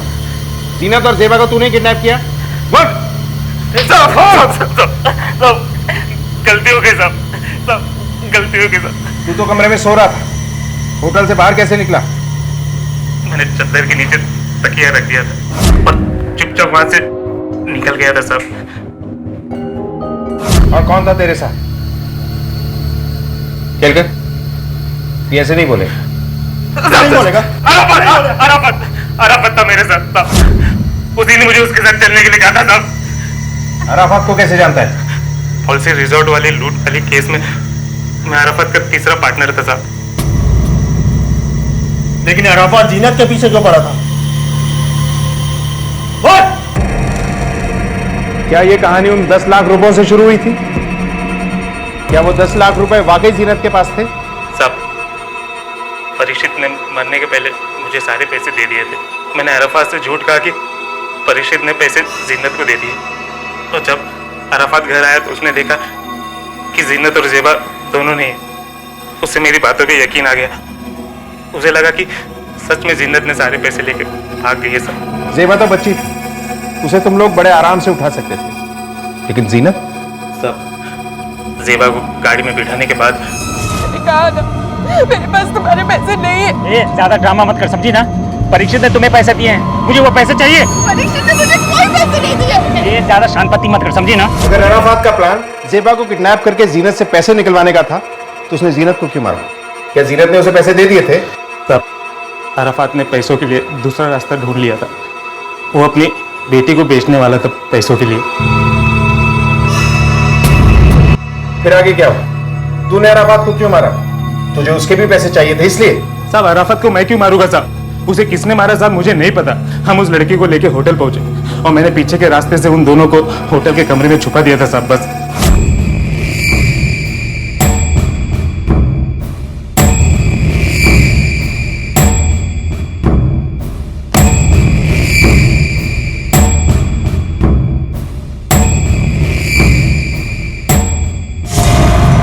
ये लड़की क्या कर रही तू? इसको कॉल लगा रही तू? ए, किसको फोन लगा रही थी? हाँ? किसको फोन लगा रही थी?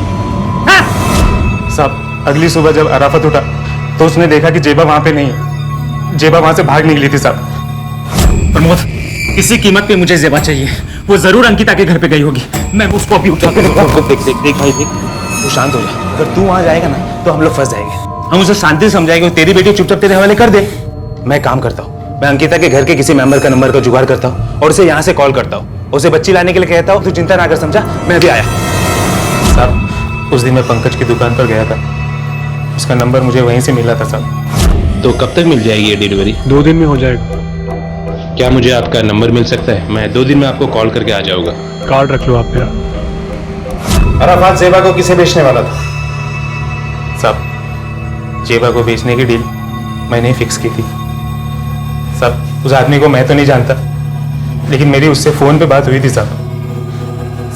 वो मुझे कह रहा था कि उसके पास एक अच्छी खासी पार्टी है जो जेबा को खरीदना चाहती है साहब। हमारी मीटिंग भी फिक्स हो चुकी थी, लेकिन जेबा की भाग जाने की वजह से मीटिंग कैंसिल हो गई और मुझसे देख ना सका साहब।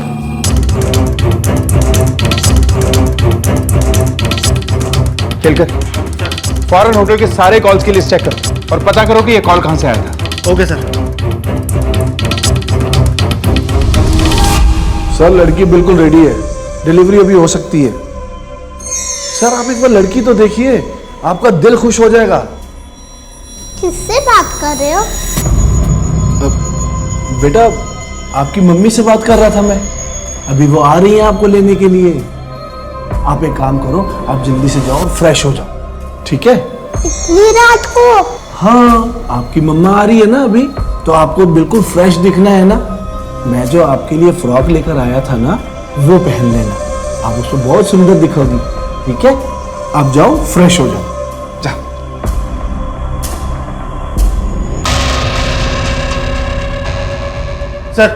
सर ये रही होटल ब्लूबर्ड की कॉल डिटेल्स। सर होटल के नंबर पर लोनावला से कॉल आता था और किसी प्राइवेट बंगलो का नंबर है।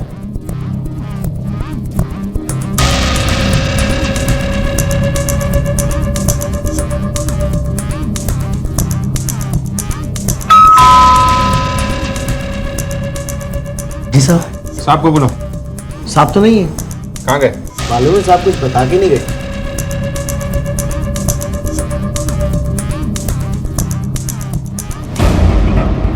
समझ गया होगा ना क्या बोलना है तुझे? ले अपना फोन ले और फोन लगा उसे।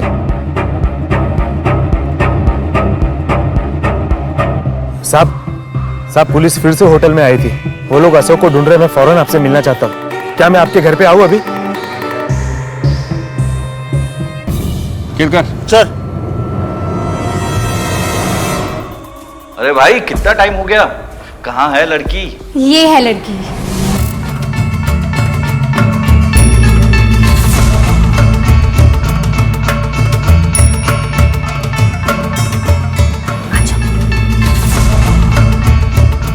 आओ बेटा।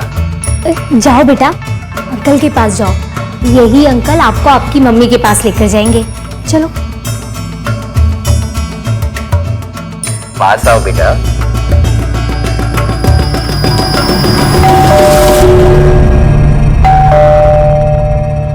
शायद प्रमोद होगा। तुम एक काम करो, लड़की को लेकर अंदर जाओ, प्रमोद को पता नहीं चलना चाहिए लड़की हमारे साथ है। ठीक है, मैं इसे अंदर लेके जाती हूँ। चल बेटा।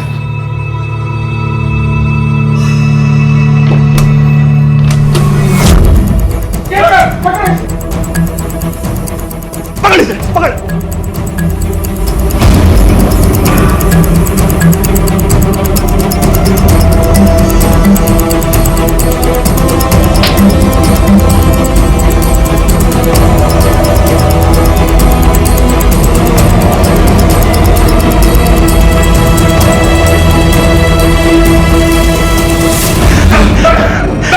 देख मल्लंग, सीधे सीधे अपना मुंह खोल दे, वरना अगर हमने करवाया ना तो बहुत भारी पड़ेगा तुझे। साहब जब मुझे पता चला कि उन लोगों के हाथ से लड़की निकल गई है, तो मुझे लगा प्रमोद और अराफात ने उस लड़की का सौदा किसी और के साथ कर दिया है। तो प्रमोद से छुपते छुपाते मैं अराफात के रूम में गया। प्रमोद ये नहीं जानता था कि वो लड़की का सौदा जिस आदमी के साथ कर रहा है, वो आदमी मैं ही हूँ। कौन हो तुम और ये अंदर कैसे आए? सवाल जरूरी नहीं है, जरूरी है मेरा सवाल। लड़की कहाँ है? तुझे कैसे पता कि लड़की गायब है? लड़की कहाँ है? मुझे मेरी बच्ची चाहिए। कहाँ गायब किया साले? बोल। गायब तूने किया है, झूठ मत बोल। साले होटल की आर्मी जो धंधा चलाता है ना, सब पुलिस को पता होगा, सब साले डंडा मारेंगे पुलिस। सब भंडा फोड़ूंगा तेरा। अराफात के कमरे में मैं सिर्फ ये देखने गया था कि उसकी बच्ची वहां उसके साथ है या नहीं, और वो मुझ पे ही इल्जाम डालने लगा कि मैंने उसकी बच्ची को गायब किया है। मुझे धमकाने लगा कि वो आप लोगों को बता देगा कि मेरी होटल में चाइल्ड प्रोस्टिट्यूशन का धंधा चल रहा है। फिर जैसे तैसे मैंने उसे शांत किया और उसे वादा भी किया कि उसकी बच्ची से मिलाने ले चलता हूं।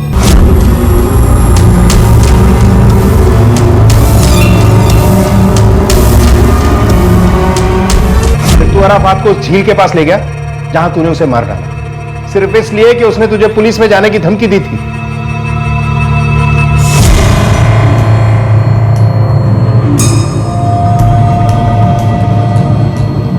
देखो तुम जो कोई भी है, मुझे कोई फर्क नहीं पड़ता है, समझा? मुझे मेरी जेबा चाहिए। देखो जेबा मेरे पास नहीं है। मेरे पास नहीं मतलब? मेरे पास नहीं है मतलब? साले पुलिस कंप्लेन करूंगा तेरी, नंगा करूंगा तो साले जेल जाएगा ना, तब पता चलेगा। और जो होटल में जो प्रोस्टिट्यूशन का धंधा चलाता है ना साले, वो भी पता चलेगा। रुक।